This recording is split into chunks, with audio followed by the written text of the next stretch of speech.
Captain Indrix Jayan, Gratonian Emergency Force. When the higher-ups put me in charge of this investigation, it was pretty much written on their faces what they expected out of me. Completely annihilating a squad of ships and having it broadcasted over galactic network was a deep slash in their gargantuan pride, and I was a qualified military official with nothing left to live for except revenge. They wanted a manhunt that they could claim plausible deniability on. While I hated being used like some convenient and disposable tool, they were indeed correct in their evaluation of me, and that I would not refuse this opportunity. I couldn't help but think back to what happened in the prison. I had the scourge of my life delivered to me on a silver platter, tied up, and seemingly helpless.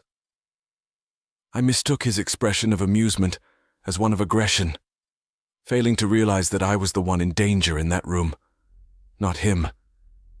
I should have noticed something was up when there were no scans of him in the database. Instead, I got complacent after seeing how lax his treatment was, thinking that he wasn't constantly guarded just because he wasn't dangerous when alone. In fact, all the blame went to me, considering I wanted to selfishly savor his suffering instead of just ejecting him into deep space and cutting off any possible suspicion towards me. I just couldn't bring myself to let him off that easily. Not after he took away everything I ever knew. The family I'd managed to keep together even after being forced to enlist to pay off my parents' debts. The crew that I had the pleasure of working with for 20 years, being close enough with each member that they would invite me to be best man if they ever settled down. I've spent countless nights ripping out my tongue and wrenching off all my teeth, trying to rid myself of those horrific memories, but it all just came back by the next morning. An interesting piece of information had been hidden just below the surface of the information highway. The Meldrin leader, Governor Destra Sind, had a private conversation with Dominique prior to his escape. It was noted that Dominique was aggressive towards her when the conversation was broken up, but that wasn't enough to clear my suspicion. I just left warp at the edge of the Meldrin system and was greeted with the expected regular Meldrin signatures, followed by the unexpected warning of a massive human ship, large enough to flatten a small city if it ever landed. When my original ship was destroyed, all of the data that was stored in the computer systems had been wiped, meaning that none of the battle data could be recovered for study. Whatever it was that they used, whether it be an actual sentient weapon or a much more likely data-wiping virus, it had looked over a black box that held the logs for each main ship system. The R&D team pieced together that the ship's network had been breached and that the integrity shields had been shut down as the attack was made. They figured that the ships would have at least held together long enough for a counterattack if that hadn't been the case, so now policy was to close all communication lines except for one that was constantly scrubbed before packets made it to the network, resulting in massive latency in any communications as a cost for a chance of fighting back. This measure was made with the idea of fighting back against the one-man ship that Dominique was piloting, not a capital ship that was hundreds of times that size. I couldn't help but stare at the visualization of the ship perched on a moon above the Meldrin homeworld. It was by no means the largest ship I'd ever seen, but I wouldn't be surprised if it boasted the most lethality in the galaxy. Now wasn't the time for sluggish caution, considering there was a high chance that I was already in dematerialization range, even if I managed to survive falling from orbit on a shower of debris. The nearest celestial body was a 10 Kelvin, atmosphereless hellscape that would finish me off. I opened an FTL communication line with the governor in hopes that the lack of aggression was not a mistake. "This is Lid Investigator and Captain Indrix Jayan. Mind telling me the situation?" "Meldrin Governor Destra Sind. The human ship is friendly. Do not engage them under any circumstance." "I didn't take you for a joker, Governor. Since when were you friendly with those hairless scum?" Then, a new voice rang out from the call. "Hey now, even I have feelings." "Who the hell is this? Why are you on this call?" "On the contrary, you are the one who barged in on this line. Captain Nathaniel Brand of the Mayflower 233, and also the real estate manager for the airspace you currently occupy. Mind explaining?" "I am investigating the escape of a galactic prisoner, and Governor Sind here caught my suspicion. I bring with me full Gratonian military authority. As far as I'm concerned, you aren't involved in that, unless there's something interesting you want to reveal. At this point, Governor Sin cut into our horn measuring contest. If you are here for that reason, then I can't help you. I have nothing to do with Dominique's actions, nor do I condone them. Then why the secrecy in your meeting with him?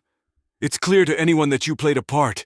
The only reason you aren't currently undergoing a full intrusive Gratonian audit is because people doubt that someone like you would be on his payroll. Audit all you want. His escape was a complete surprise to me. That secret meeting was me updating him about the status of his people. If he took that as prerogative to waltz out of your hands, then that's on you. This would have been the point where I'd start singing my profanities if not for a warp signal being observed not too far behind me. I nearly fell out of my seat at the readings that were sent to me. The ship that just warped into visual distance happened to be none other than the small transport ship that was stolen from the prison during Dominique's escape. My instincts told me that I'd been caught in a trap, that I was flanked by two forces, and every passing moment may as well have been my last. Then my logic kicked in, asking why they would even bother flanking me, and then how a transport vessel would pose a threat.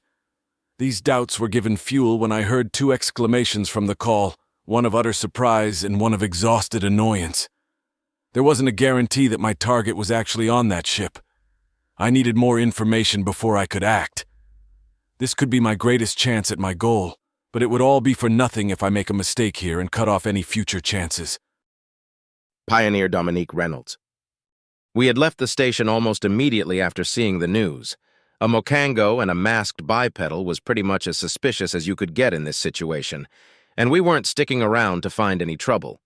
The ship wasn't fully refueled, but it was enough to get us to the Meldrin system. I'd intended to make it there before any investigation forces did so that I could check the status of the colony ship and maybe get my original ship back. That idea has gone down the drain considering I'm now staring at the back of a Gratonian warship. On the bright side, I was able to connect with the colony ship and confirm that everyone was still alive. I immediately opened a line with Captain Brand.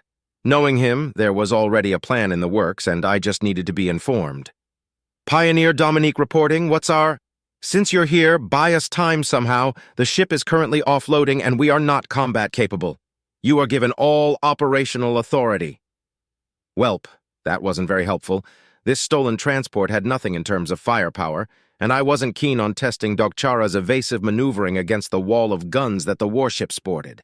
I doubt the Gratonians would be so kind as to let me swap it out for my own, so that only really left one sane option, running the hell away and hoping they follow.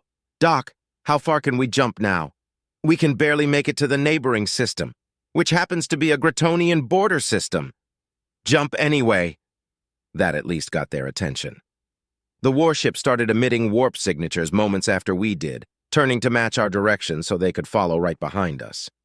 The distance between the systems were relatively short, only being a light year away from each other, so the time we spent in warp was just a few seconds. This system was small, only bearing 2 planets and no moons. The planets that were in the naturally habitable range had been completely terraformed to feature thick jungle on the entire surface, barring their polar caps. Apparently, Gratonians did that to every planet that could support it in order to match their homeworld's ecology. I didn't have much time to stare at the dark green planets, as the Gratonian warship had also just arrived, albeit at the other end of the system after incorrectly guessing where we would go. Dokara had already started to descend towards the planet we were in orbit of, which was definitely the correct move, but the distressed look in his eyes and the way he held his breath worried me. Dake, what's going on? Grats never go light on the orbital defenses, and I'm really not a fan of being shot out of the sky. Right on cue, I heard the telltale sound of air being parted at an increasing pitch, signifying the rapid advancement of physical ordnance. Regardless of how fast I could move, there was nothing I could do to stop munitions that were already en route from hitting the ship, so the next best thing was to prepare for a rough landing. I barely had time to grab emergency supplies and hold on to Dokara by the back of his neck before ejecting myself through the nearest wall. I looked back to see the ship get ripped into 2 by a massive bullet, which then proceeded to explode, launching us down much faster than appreciated. The shockwave had knocked Dokara unconscious, making this next part exceedingly difficult. I tried maneuvering to place myself between him and the ground, but I couldn't keep all of his limbs secured while also holding his head and keeping the orientation. I barely had time to aim for a thick patch of trees before we made contact. There was about 5 seconds of blasting through massive trees, often leaving a hole through them instead of snapping them in half with how big they were before I finally reached the ground. We began to bounce and tumble, which made me lose my grip on Dokura thanks to the plates of his carapace becoming slick with blood, causing him to fly off out of sight. I continued my tumble, unable to properly slow myself in the mud until coming into contact with the base of a cliff and making a small cave in the process. There was dread rising in me as I dashed back to the point where I lost him and started moving in the direction he flew. I was constantly scanning my surroundings as I moved, but the thick jungle around me made it difficult to get a good read. I spent countless minutes searching for him, plagued with the suffocating doubt that I might have already passed him and I was just moving further away, or that he may not even show up on scans if he was already dead. Just before I was about to double back, I caught him on the edge of a scan, hunched down on the ground. I ran over to him as fast as I could, nearly felling a tree in the process. I had put the emergency kit in his uniform, but if he was too injured to provide aid for himself, then I needed to be there to do it for him. I got to him and saw that his right arm had been completely mangled from the fall. Fortunately, he was completely conscious and turned to look towards me as I approached, but I was taken by complete surprise when I saw him tearing chunks out of what an exotic-looking lizard. "Fucking hell, Doc! Did you go feral? Are you okay?" "You sure took your sweet time for being the pinnacle of humanity, HM. And no, I'm not currently okay. This thing tastes like shit." "I thought you were herbivore. Why are you eating that? Shouldn't you at least cook it first?" "No plants here are going to feed me enough to grow an arm back. I'm vegetarian by choice. And do you really want me starting a fire and giving away our position?" A tree collapsed behind me with comical timing. "Come on, let's get somewhere safer. I found a cave we can stay in." I had to support him on the walk over to the cave and was able to get a closer look at his arm. I saw strands of sinew reaching out and connecting parts of his arm that had been opened, pulling it back into shape and refilling the muscle that had been crushed. It was a bit grotesque, but it made sense as to why he refused to use the first aid kit on something like this. I set him down on one side and sat across from him, waiting for him to finish his catch. "Listen, Doke, I'm really sorry about dragging you into this mess. I should have never bothered you with my problems." "Can it, Dom? I'm right where I want to be, if not a bit earlier than I planned." "What? What do you mean by that?" "Do you know why Mokango fought a war with the Grats?" "No." "I'd be surprised if you did. It was hidden pretty well. Our regenerative ability is unique in the galaxy. Not even other animals on our planets have the same capabilities.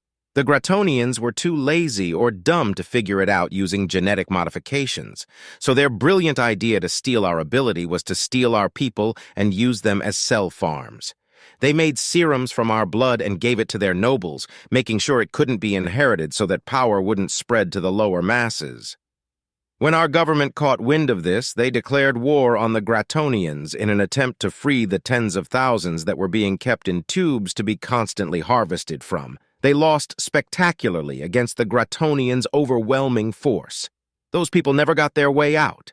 They're still around to this day, living their infinite lives in constant agony and keeping the Gratonian monarchy alive.